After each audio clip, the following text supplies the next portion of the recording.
When I first found out I was having a granddaughter, I immediately started looking for a pink Mopar muscle car.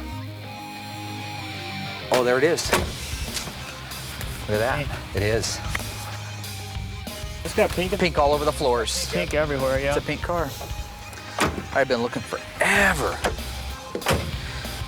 I can't believe it. That's awesome. There it is. You can look for a good Mopar, but try to find a good pink Mopar. Good luck with that.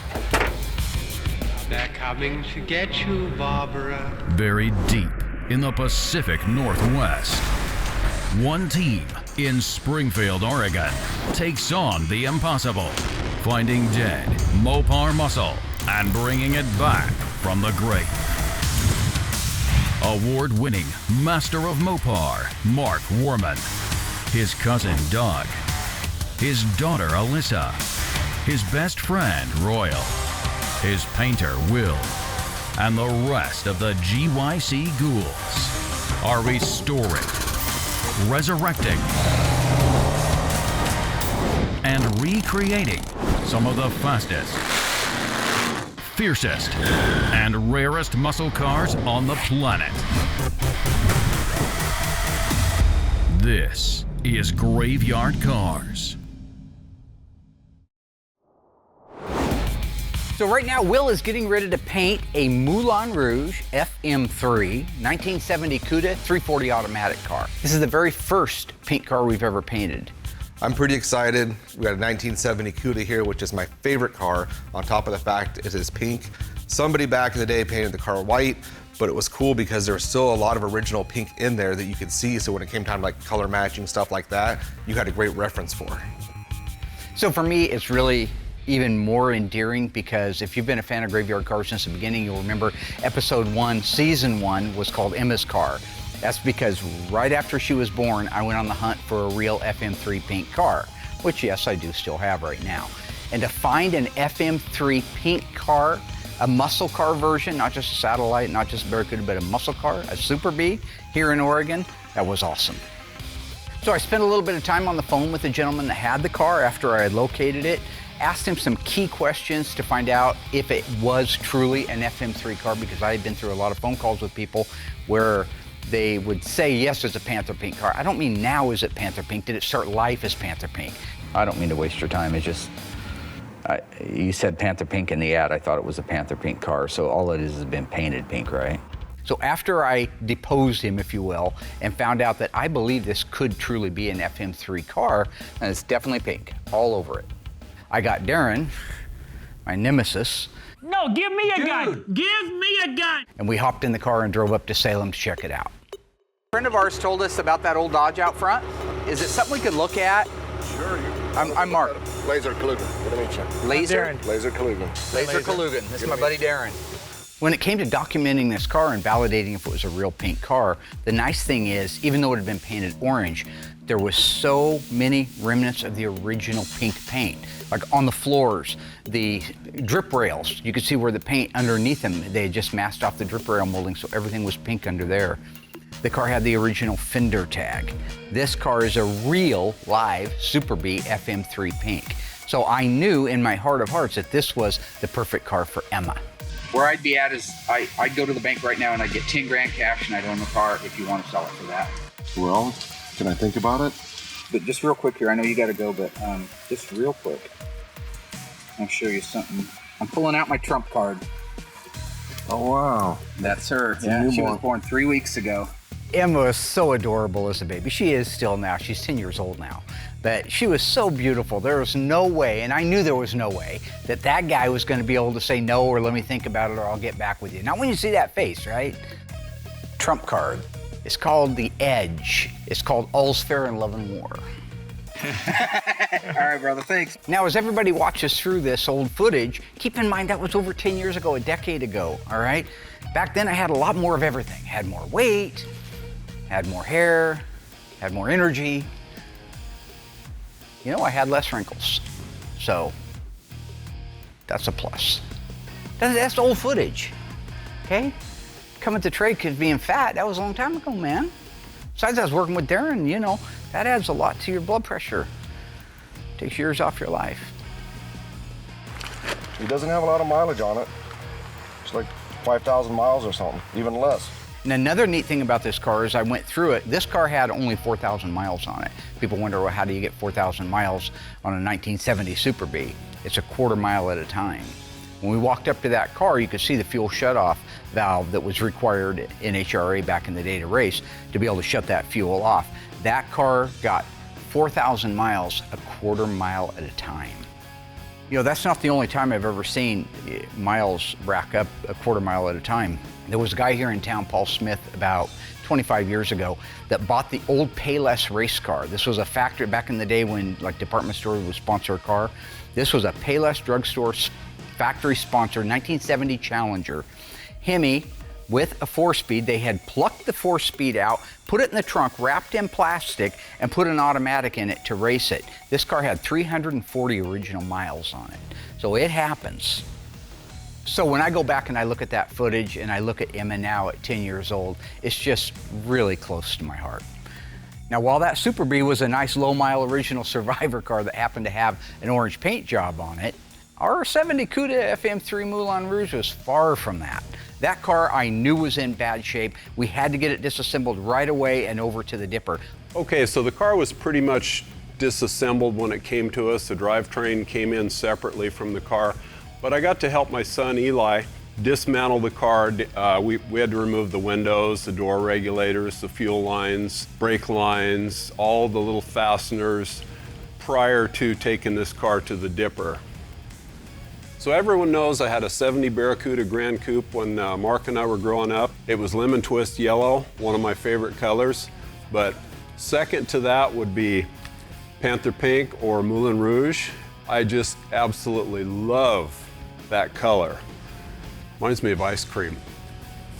This car in particular, before it got dipped, I wanted to kind of walk around it, check it out, see how much original color we had to work with before it went to the dipper. And we do have, you know, the doors had some color on them, fenders had some color on them, so it was just kind of nice to just look at the car before it got sent off. Another cool factor with this car, it's actually an original coated FM3 Panther Pink car, or Moulin Rouge. A lot of people would maybe just go back and paint their cars pink. This car was built that way. Somebody painted it white. We're putting it back to pink, which is beyond amazing. Like with all of our cars, I'm always curious what it's going to come back looking like. In the case of this Cuda, I could see so much stuff beforehand that I'm worried about the condition of it when it comes back. Another reason I enjoyed working on this car so much is when I started working here, there were so many parts around here with the name Dowell on them.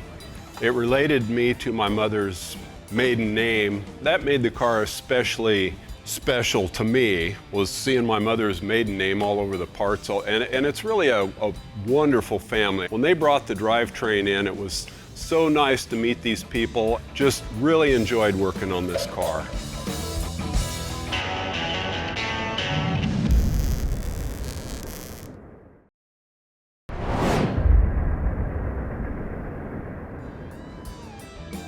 When this car came back from the dipper, it was exactly what I thought, really bad shape. You notice the flies buzzing around me? There's a reason for that. That's because Will was doing his lit interviews here right before me, and you know, they like, you know what I'm saying? They'll realize this is the angel dust over here. Well, not the, no. Anyway, that's why there's flies. That's the point. As I was saying, when the car came back, it was every bit as bad as I thought it was gonna be, maybe even worse. This car needed absolutely everything on it in the way of sheet metal, except for maybe 5 or 6 parts. That means George spent 8 weeks, hands-on, 40 hours a week, doing all the metal work on this car. Not to bore everyone to death with how many parts, but just to give you an example. So the parts that we replaced on this car: main floor, right and left step wells, under seat pan, trunk floor extensions, rear body panel reinforcement, rear cross member, both extensions, inner and outer wheel houses, left and right inner fenders, windshield opening all the way around, upper cowl panel, lower cowl panel, firewall, Dutchman panel, both quarter panels, and every bolt-on part to go with it. Literally, there were only a handful of parts that weren't replaced on it. We even ended up replacing, on the right-hand side, a section of the hinge pillar, and on the left-hand side, the entire hinge pillar. So in addition to the parts that we were able to replace, this Cuda had the same one that our black Hemi car had, that the most recent car we showed you had on that Charger. The inner structure of the roof was completely rotted. We had to hand fabricate 50 pieces to go in that thing. That's how we ended up with 8 solid weeks of metalwork on that car. Is it all worth it? Absolutely. It's another car coming back from the grave. Once all the metalwork was complete, it was time for me to mix up a small amount, do a spray out, and see what we have for color, see if it's a good match. We have our PPG computer in our reference room. It's a nice computer. It gives you all the colors that we need. We keep it in there just so that way it stays clean, dust-free, and it's very nice and sanitary. However, there is a downside to having it in there.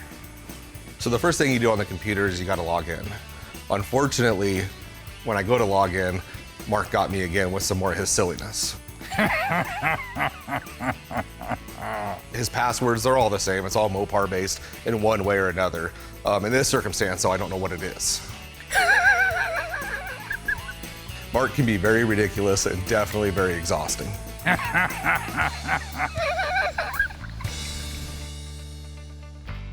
So once the silliness is all over and behind us, I can actually go ahead, get the code in there and get the formula. So I can look up the formula, and the first thing I do is I go to code. I hit search and voila. It's interesting because Mitsubishi used this color in the 90s and it was a green. However, I'm looking for pink. So here we go. It's Panther Pink or Moulin Rouge. It's a 1970 only color. You know, it's a Chrysler color and the mixing code is DBC 2260. The prime means there's no alternate formulas.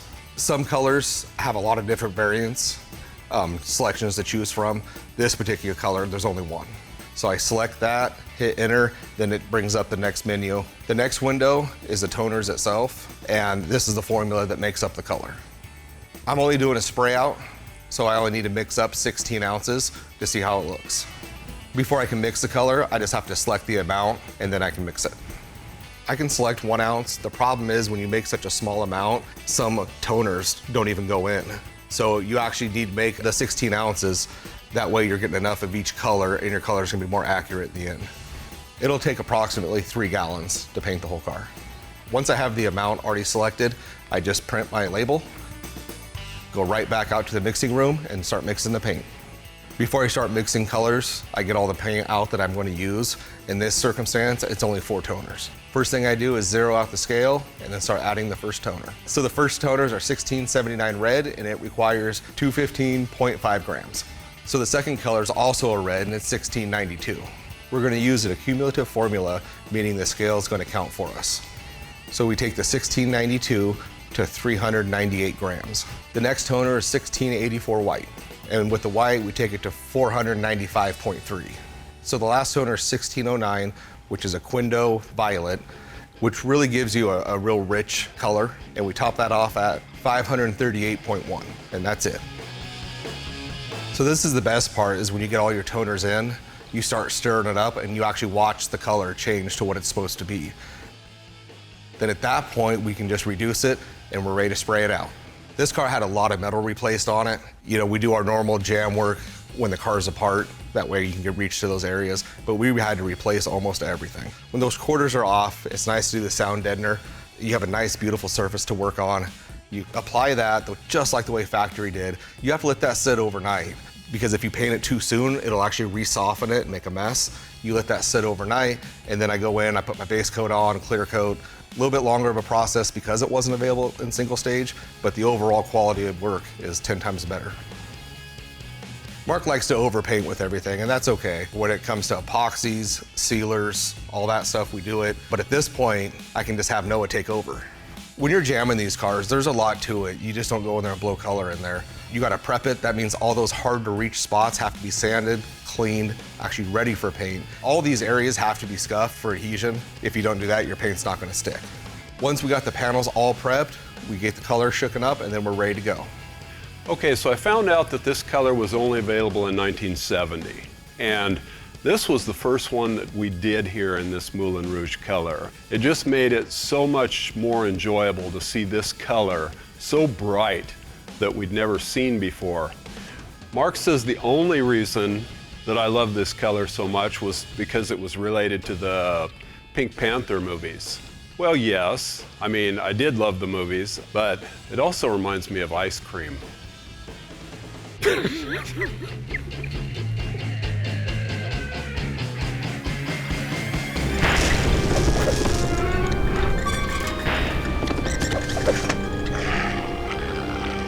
Hey ghouls, in a previous episode of Graveyard Cars, we restored this gorgeous one-owner 1969 Plymouth GTX. The color name is Seafoam Turquoise. What was the code? Was it B5, T5, Q5? If you think you know the answer, stay tuned after the break. We'll let you know how you did.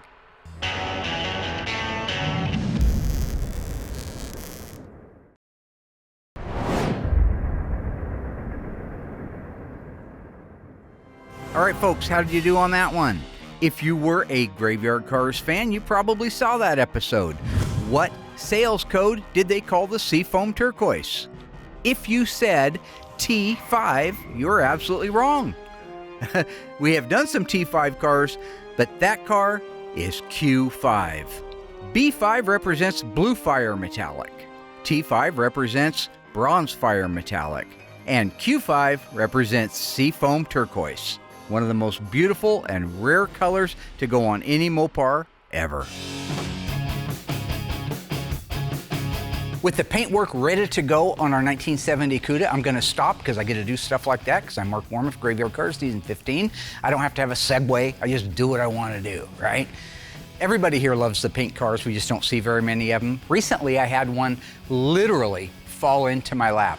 Gentleman that I sold one of my cars to happened to have bought this little Challenger FM3 Pink car, and because he bought one of my cars that was already done, he said he didn't need that one. Would I like to buy it? And I said, hell yes. So I'm going to grab Will and just walk around that car real quick with you, show you some of the things. I know he likes that color. I like that color. Dougie loves that color. Everybody does. But this car is an A66 70 Challenger 4-speed air conditioning FM3.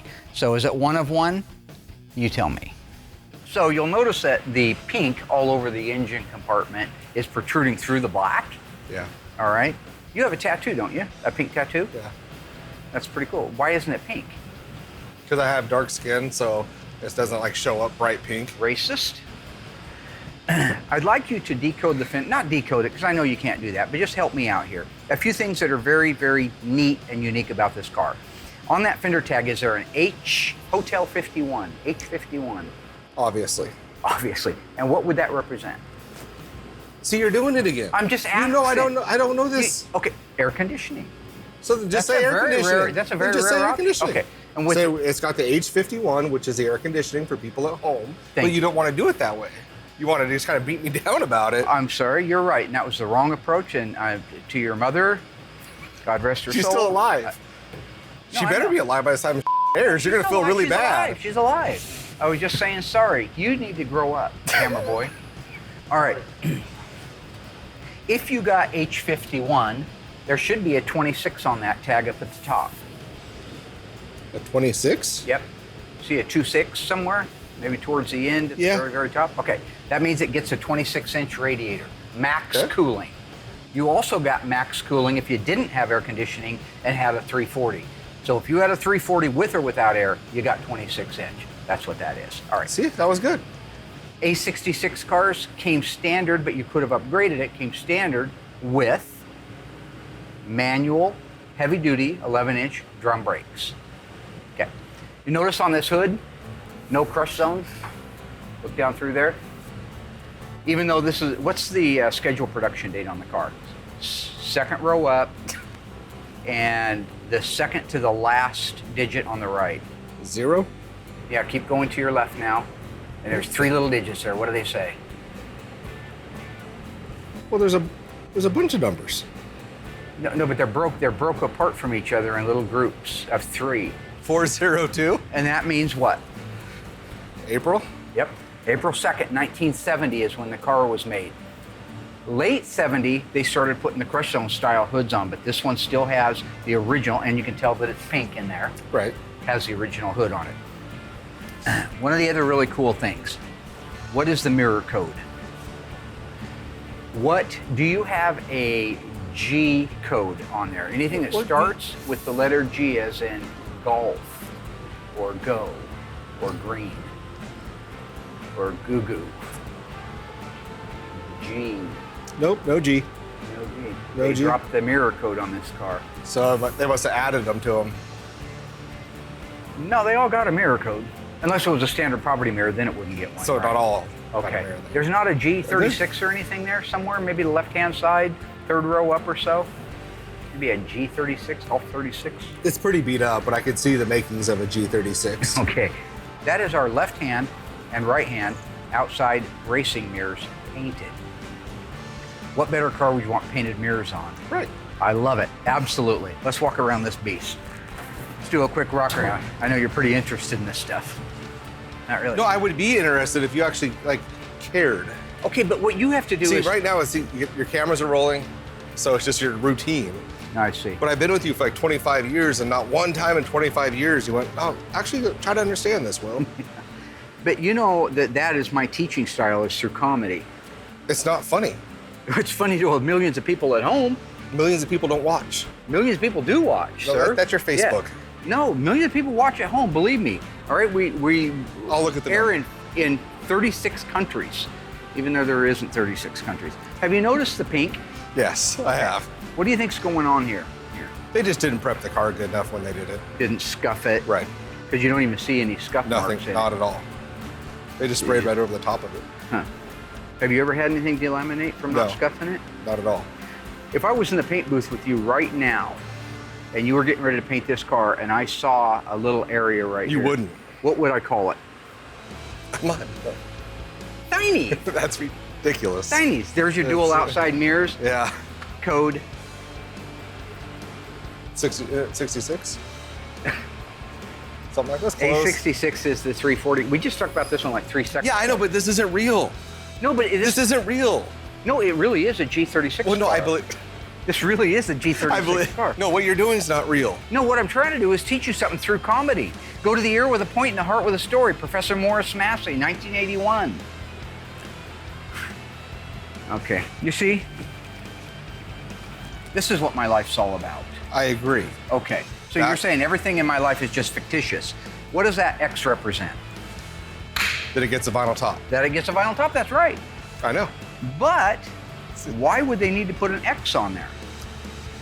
What does that tell the assembly line workers besides it gets a vinyl top? That it probably gets the moldings. Yes, the moldings have to be drilled out. That's right. That's right. Straight, solid, clean car. You see all that? Real nice. Bottoms of the quarters aren't rusted. It is a nice car. It's a very, very nice car. This is going to be a good one.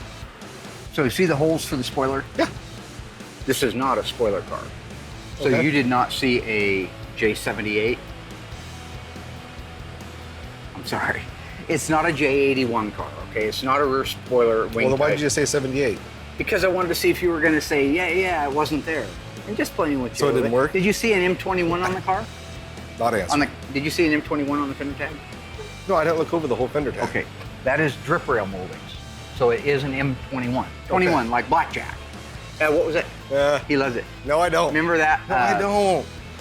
Wesley Snipes, passenger 57, is when he's on the phone in the little back in that area of the plane, and he's calling the bad guy on the phone, and it's kind of a semi-close up. They call it a semi-close on him, and he says, "You ever play roulette?" And you don't hear the other guy, but the other guy says, "Yeah." Right. And then Wesley Snipes says, right before he says it, the camera pushes in, "You ever play roulette?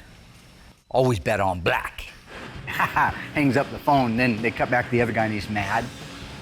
Yeah, I think that's racist.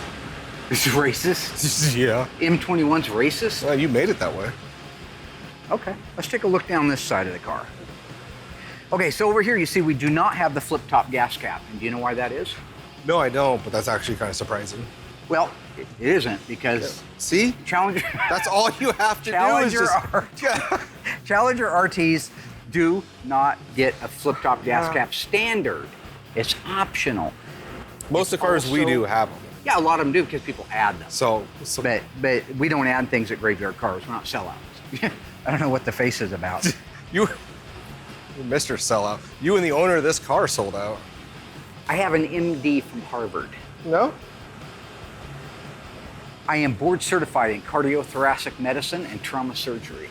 No, you're not. I have been awarded citations from 7 different medical boards in New England, and I am never, ever sick at sea. So I ask you, when somebody goes into that chapel and they fall on their knees and they pray to God that their wife doesn't miscarry, or that their daughter doesn't bleed to death, or that their mother doesn't suffer acute neurotrauma from post-operative shock, who do you think they're praying to? Now you go ahead and read your Bible, Dennis, and you go to your church, and with any luck, you'll win the annual raffle.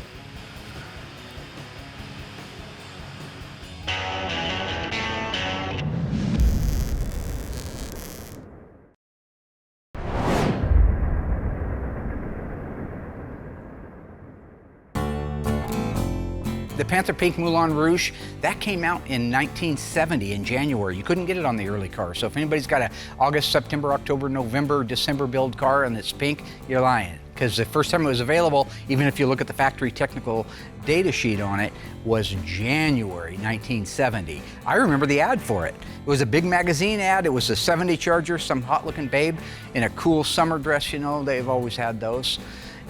Kind of a flower child type of thing, right? You remember the guy in Copycat, the bad guy that was doing all the copycat killing, and when he was watching that campus, all those girls were dressed kind of like that. Jerry Lee Callum, that was his name, or David Lee Callum. Anyway, he told Sigourney Weaver to send him a pair of her squirrel covers, her panties, and then he had a lisp when he said panties. It was very creepy. What are we doing again? I'm sure Will do a fantastic job on this car, as he should. I trained him, number 1. Number 2 is he has the best everything. I've given him everything. He's got the best paint booth, the best materials, the best paint gun, the best environment, the best circumstances. Time is of no essence at all. He can take forever to do one of these, as he's proven many times.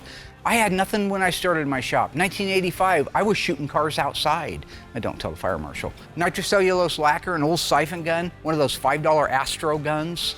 I mean, that's ridiculous. And you made it work. You spent days doing the cut and buff on it later, but when it was done, it came out fine. He's got the best of everything. I expect it to come out perfect. Mark and his silliness inspecting these cars, there's nothing to inspect. I've been doing it a long time. He just likes to be on camera. He tries everything he can to get a joke, and it's just routine. Every single car he does this, but I know it needs to happen, and I have no problems executing it.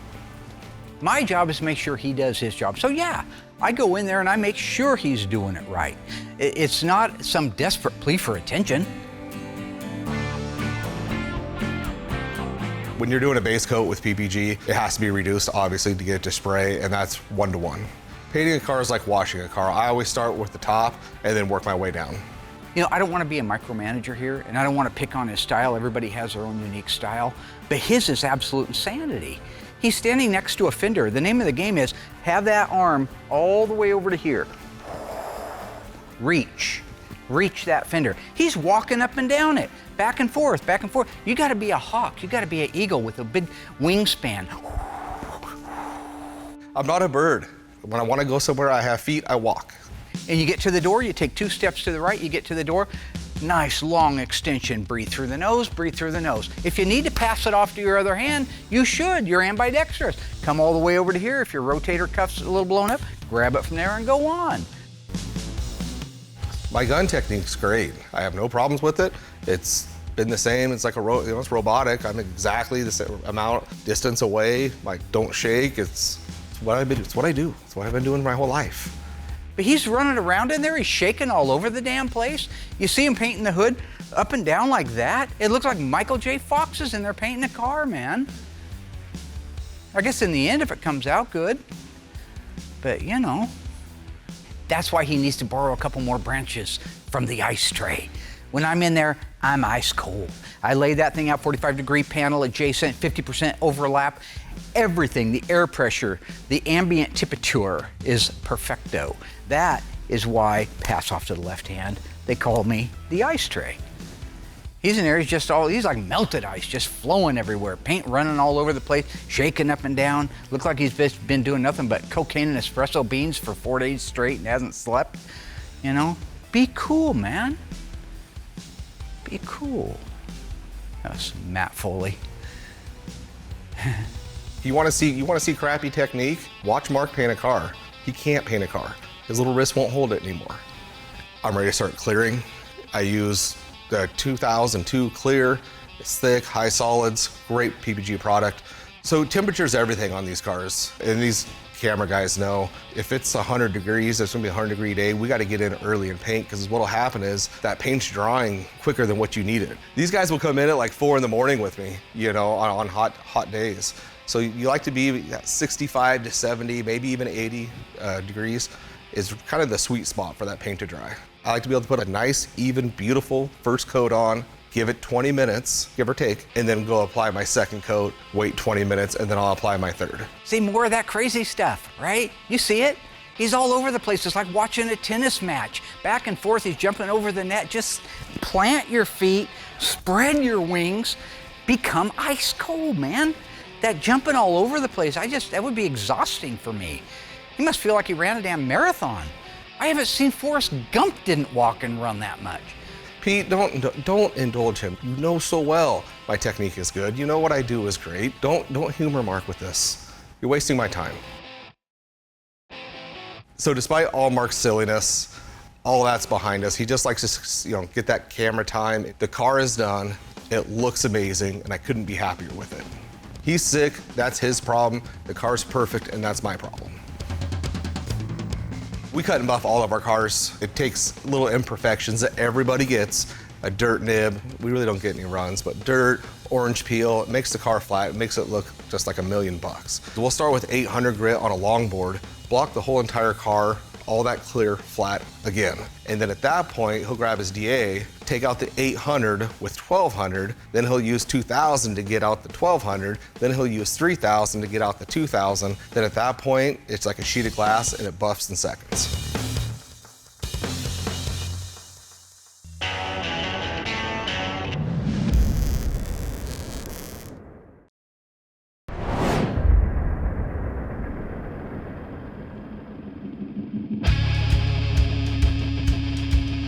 You know, every car is different. This particular car had undercoating from the factory, so we're just obviously going to duplicate that. As far as like a technical aspect, you can look at it and say, oh wow, that looks really easy, but there's a lot that goes into it. Making sure it looks good before you do anything. And a lot of people will put too much on to cover up butchery. We don't do that here. And the great thing is you have rotisseries. You have to turn these things almost upside down just to make sure you get every area. I like to put a nice, even, good, thorough coat, all parts and pieces and every angle to get the whole thing covered. That way, when the owner has the car or people see it at car shows, you can see the work that we did with nice, clean spot welds. Everything is very sanitary and it looks amazing. So this is part of my job, is to get the upper control arms, lower control arms, all of the drivetrain components ready to bolt back into the car. This is a favorite part of my job. Now this was kind of a unique car in as much as all we did was the body and the paint work on it.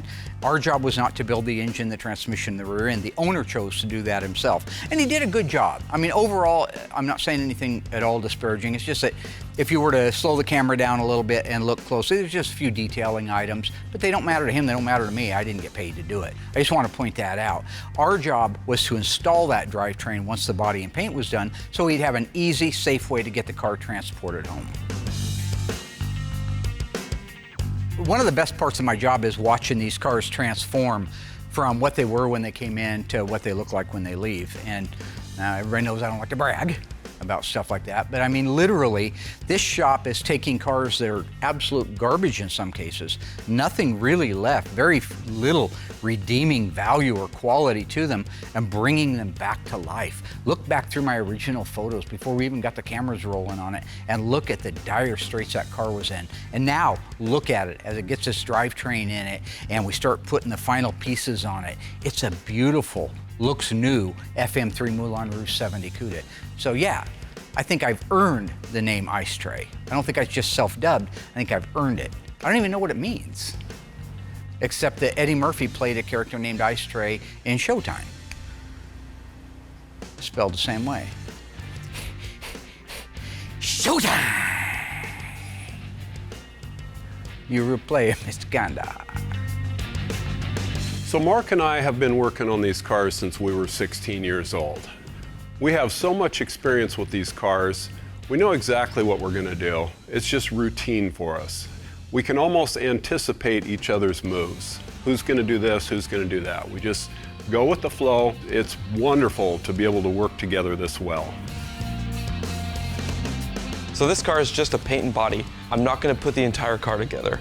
We are going to be installing all the glass except for the windshield. So that means the roof rails have to be installed so we can adjust the height of the quarter glass and the door glass to each other so they don't go up too high. The headliner has to be installed so we can set the back glass in. I agree with Mark. Seeing the Moulin Rouge on this car, it's just awesome to see a completely different color come through this shop. The glass mechanism is a bunch of different things. We got the window run channels, we got the regulators, and 100 different fasteners that have to be installed in these doors. All these things have to work in unison with each other to make sure that the fitment is good and the window can roll up and down with ease. It's great to see the door glass and the quarter glass fit together really good like they were supposed to from the factory.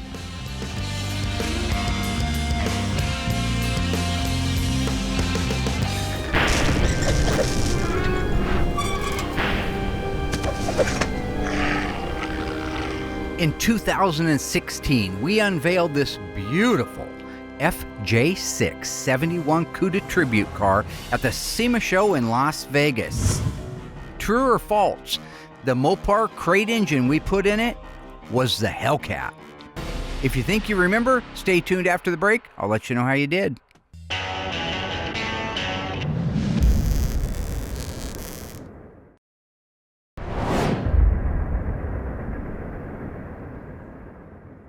All right, folks, welcome back. How'd we do on that one? Isn't that a beautiful car? Look at that thing. True or false, was the engine that we installed the famous 707 horsepower Hell Crate Hemi? If you said false, good job again. You got it exactly right. The Hell Crate was not out at that time. We installed the 392, and the reason we unveiled it at the Mopar show was they had just introduced the world-famous controller unit for it. This car was absolutely amazing and took the entire show by storm. We added a simulated shaker hood, rear window louvers, rear spoiler, road lamps, chin spoilers, and again, it was painted in the beautiful FJ6 Sassy Grass Green.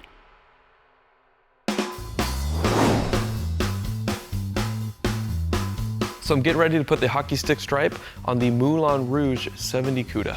I only have one set of these decals and only one day to get this done because this car leaves tomorrow. One of the last things we do on these cars after the assembly is the graphic installation. So as everybody knows, we get our stuff from Phoenix Graphics. They're fresh cuts for us. We always insist on that so that they go on. They're not old, they're not brittle, they're not dried out. They'll fit the way that they're supposed to fit. A lot of people talk about NOS decals. Well, NOS decals are great to brag about, but not to put on a car. A nice fresh one, that's the one you want to put on the car.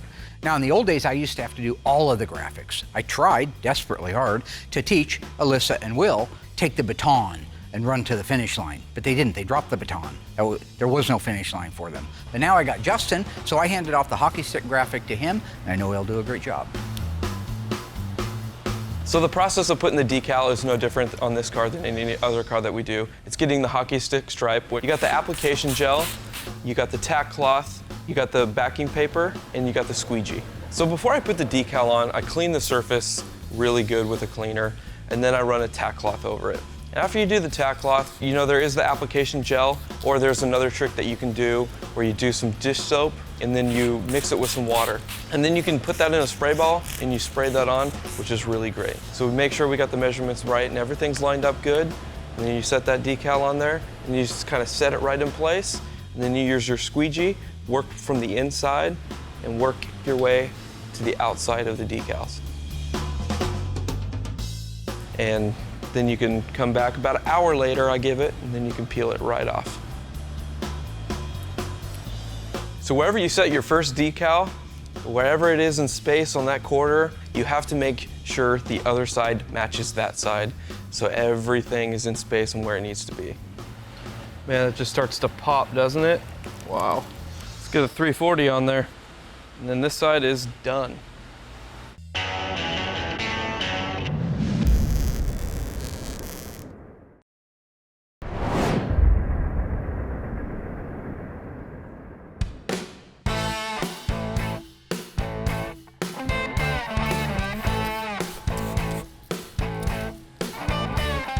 My favorite part of the hockey stick is the engine call out, which is an H code, which is a 340.